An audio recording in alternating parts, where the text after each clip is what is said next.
कौन हो तुम और तुम मेरे कक्ष में कैसे आए? तभी वो नकाबपोश हाथ में तलवार लिए हुए वहाँ से भाग गया।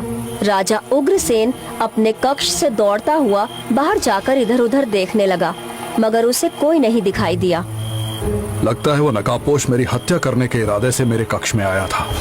या तो वो मेरे किसी शत्रु का भेजा हुआ हो सकता है जो महल की सुरक्षा को भेद कर मेरे कमरे में घुस आया, या फिर मेरा ही कोई अपना जो मेरा छुपा हुआ दुश्मन हो सकता है। अगले दिन राजा उग्रसेन अपने दरबार में मंत्री जगन्नाथ से बोले, मंत्री जगन्नाथ, कल रात एक नकाबपोश मेरे कक्ष में आया था।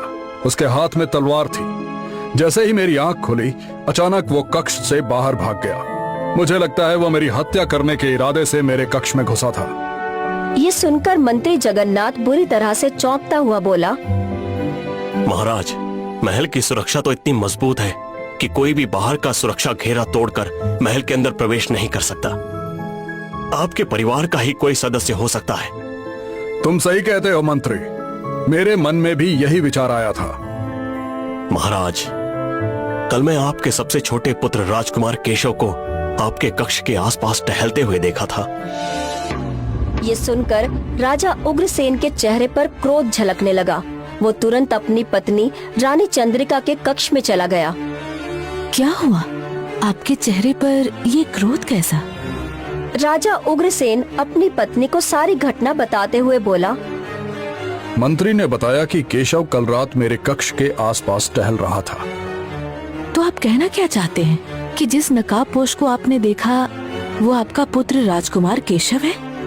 हालात यही इशारा कर रहे हैं। वैसे भी मेरा सबसे छोटा पुत्र केशव किसी काम धाम का है नहीं। जब से वो पैदा हुआ है तब से वो मेरे लिए केवल मुसीबत ही बना रहा है। तभी वहाँ पर राजकुमार केशव के 2 बड़े भाई और राजा उग्रसेन के 2 बड़े बेटे राजकुमार अर्जुन और राजकुमार वीर वहाँ पर आ पहुँचे। पिताजी, मंत्री ने बताया कि कल आपके कक्ष में कोई तलवारबाज था। क्या उसने कहीं आपको नुकसान तो नहीं पहुँचाया? क्या आप जानते हैं वो कौन था? मेरे वीर पुत्रों, अगर मैंने उसे देखा होता तो वो अब तक जीवित नहीं होता। वो तो उसकी किस्मत अच्छी थी कि वो तुरंत कक्ष से बाहर भाग गया। आपको किस पर शक है पिताजी? मुझे शक नहीं बल्कि पूरा विश्वास है कि ये घटिया काम मेरे पुत्र राजकुमार केशव के अलावा और कोई नहीं कर सकता। जाओ, जाकर राजकुमार केशव को महल के राज दरबार में लेकर आओ। आज हम कोई कड़ा फैसला करके रहेंगे। इतना बोलकर राजा उग्रसेन गुस्से से कक्ष से बाहर निकल गया। इधर राजा उग्रसेन का छोटा बेटा महल के बगीचे में बैठा हुआ गहरी सोच में गुम था कि तभी उसके 2 बड़े भाई वहां आ पहुँचे। केशव, तुम यहाँ बैठे हो? पिताजी कितने गुस्से में हैं। उन्होंने तुम्हें तुरंत महल के राज दरबार में बुलाया है। आखिर पिताजी गुस्से में क्यों हैं? और उन्होंने मुझे ही क्यों बुलाया है? राजकुमार केशव की बात सुनकर वीर सिंह उसे सारी घटना बताते हुए बोला, केशव, पिताजी के ऊपर कल रात किसी ने हमले का प्रयास किया। वो तो अच्छा हुआ कि पिताजी की आंख खुल गई और उनको शक है कि वो नकाबपोश तुम थे। ये सुनकर केशव बुरी तरह से चौंक पड़ा। पिताजी मेरे बारे में ऐसा सोचते हैं? वो ऐसा बेवजह नहीं सोच रहे केशव। मंत्री जगन्नाथ ने उन्हें बताया कि कल रात पिताजी के कक्ष के आसपास उसने तुम्हें टहलते हुए देखा था। ये सच है कि मैं पिताजी के कक्ष में रात में गया था, परंतु मैं उन्हें केवल देखने के लिए गया था। देखने के लिए गया था से तुम्हारा क्या मतलब है? तुम सब तो जानते हो कि जब मैं छोटा था तब पिताजी मुझसे कितना प्रेम करते थे। मुझे आज भी याद है, वो मेरी हर इच्छा को पूरा करते थे। मगर कुछ वर्षों से पता नहीं क्यों अचानक पिताजी को मुझसे नफरत क्यों हो गई। वो मेरा चेहरा तक देखना पसंद नहीं करते, परंतु मेरे दिल में अपने पिता के लिए प्रेम कम नहीं हुआ। जब पिताजी रात में सो जाते हैं तो मैं अक्सर उनके कक्ष में जाकर घंटों उन्हें देखता रहता हूँ, और कल रात भी मैं वही करने के लिए गया था। वो सब तो मुझे नहीं पता केशव, परंतु तुम्हें अभी इसी समय राजमहल के दरबार में पहुंचना होगा। कुछ ही देर में केशव राजमहल के दरबार में अपने पिता राजा उग्रसेन के सामने खड़ा हुआ था। राजा उग्रसेन गुस्से से केशव से बोला, मुझे तुमसे ऐसी घटिया उम्मीद नहीं थी केशव कि तुम अपने ही पिता की हत्या का प्रयास करोगे। क्या तुम कल रात मेरे कक्ष के आसपास नहीं मंडरा रहे थे?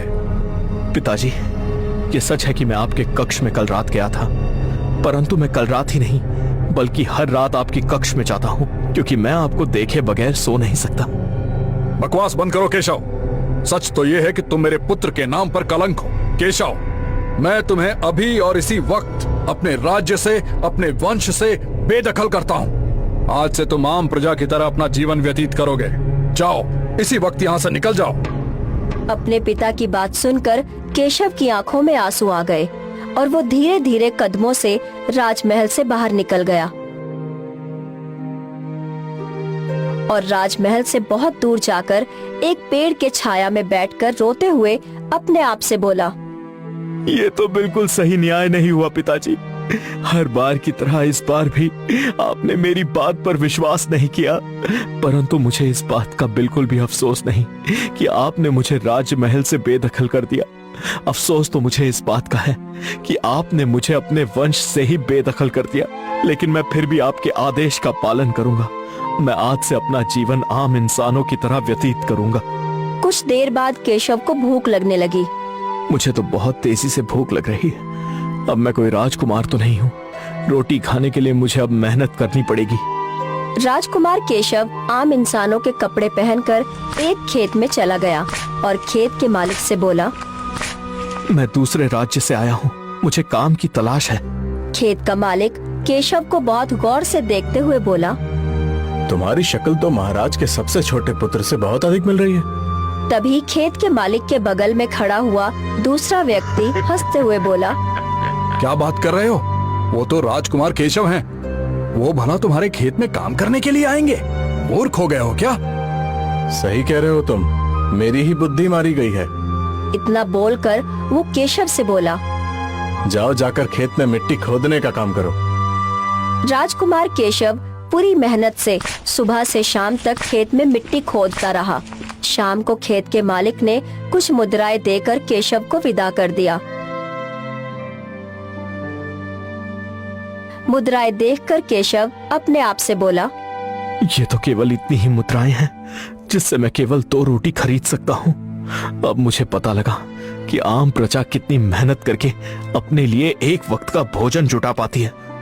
राजकुमार केशव 2 रोटी खरीदकर उसी पेड़ के पास आ पहुंचा जहां पर वो सुबह बैठा हुआ था। केशव रोटी को खाने ही वाला था कि तभी एक गंदा और मैला दिखने वाला व्यक्ति वहां आ पहुंचा और केशव से बोला, मैंने कई दिनों से कुछ नहीं खाया, क्या तुम मुझे खाने के लिए रोटी दे सकते हो? मेरे पास केवल 2 रोटियां हैं, इसमें से एक तुम ले लो। एक मैं खाकर अपनी भूख शांत कर लेता हूँ। नहीं, मैं 2 रोटी खाता हूँ। एक रोटी से मेरे पेट की भूख नहीं मिटेगी। तुम मुझे अपनी दोनों रोटी दे दो। अगर मेरी दोनों रोटियां खाकर तुम्हारे पेट की भूख शांत हो सकती है तो ये तुम खा लो। लो। केशव ने इतना कहा ही था कि तभी रंग बिरंगी किरणों के साथ वो गंदा और मैला दिखने वाला व्यक्ति एक साधु में परिवर्तित हो गया। साधु आश्चर्य और रहस्यमय अंदाज में मुस्कुराते हुए केशव से बोला, तुम जिस पेड़ के नीचे बैठे हुए हो, उस पेड़ के नीचे बैठकर मैं तपस्या करता हूँ। सुबह जब तुम अकेले में बातें कर रहे थे, तब मैं पेड़ के पीछे से तुम्हारी बात सुन रहा था। मैं जानता हूँ कि तुम राजा उग्रसेन के सबसे छोटे पुत्र राजकुमार केशव हो। मैं देखना चाहता था कि तुम्हारे मन में दूसरों के प्रति इंसानियत है या नहीं, इसलिए मैंने तुम्हारी छोटी सी परीक्षा ली थी जिसमें तुम उत्तीर्ण हो गए। अब मैं कोई राजकुमार नहीं हूँ साधु महाराज, मैं केवल एक आम व्यक्ति हूँ। नहीं, तुम ही असली राजकुमार हो और तुम ही अगले राजा बनोगे, परंतु राजा बनने के लिए तुम्हें एक कार्य करना होगा। साधु महाराज, जब आपने सुबह सब कुछ सुना ही था तो आप जान गए होंगे कि मेरे पिताजी मुझे पसंद नहीं करते। तुम्हारे पिताजी तुम्हें इसलिए पसंद नहीं करते क्योंकि उनके ऊपर किसी ने काला जादू किया है। काला जादू? हाँ, काला जादू। उसी काले जादू के असर से तुम्हारे पिता अचानक तुम्हें नापसंद करने लगे। हालांकि पहले वो तुमसे बहुत ज्यादा प्रेम करते थे। अब मेरी बात ध्यान से सुनो। यहाँ से कुछ दूर व्यापारियों की नगरी है जिसे व्यापार नगरी कहा जाता है। तुम वहां पर चले जाओ। तुम्हें वहां पर 2 व्यक्ति बातें करते हुए मिलेंगे अपने सपने के बारे में।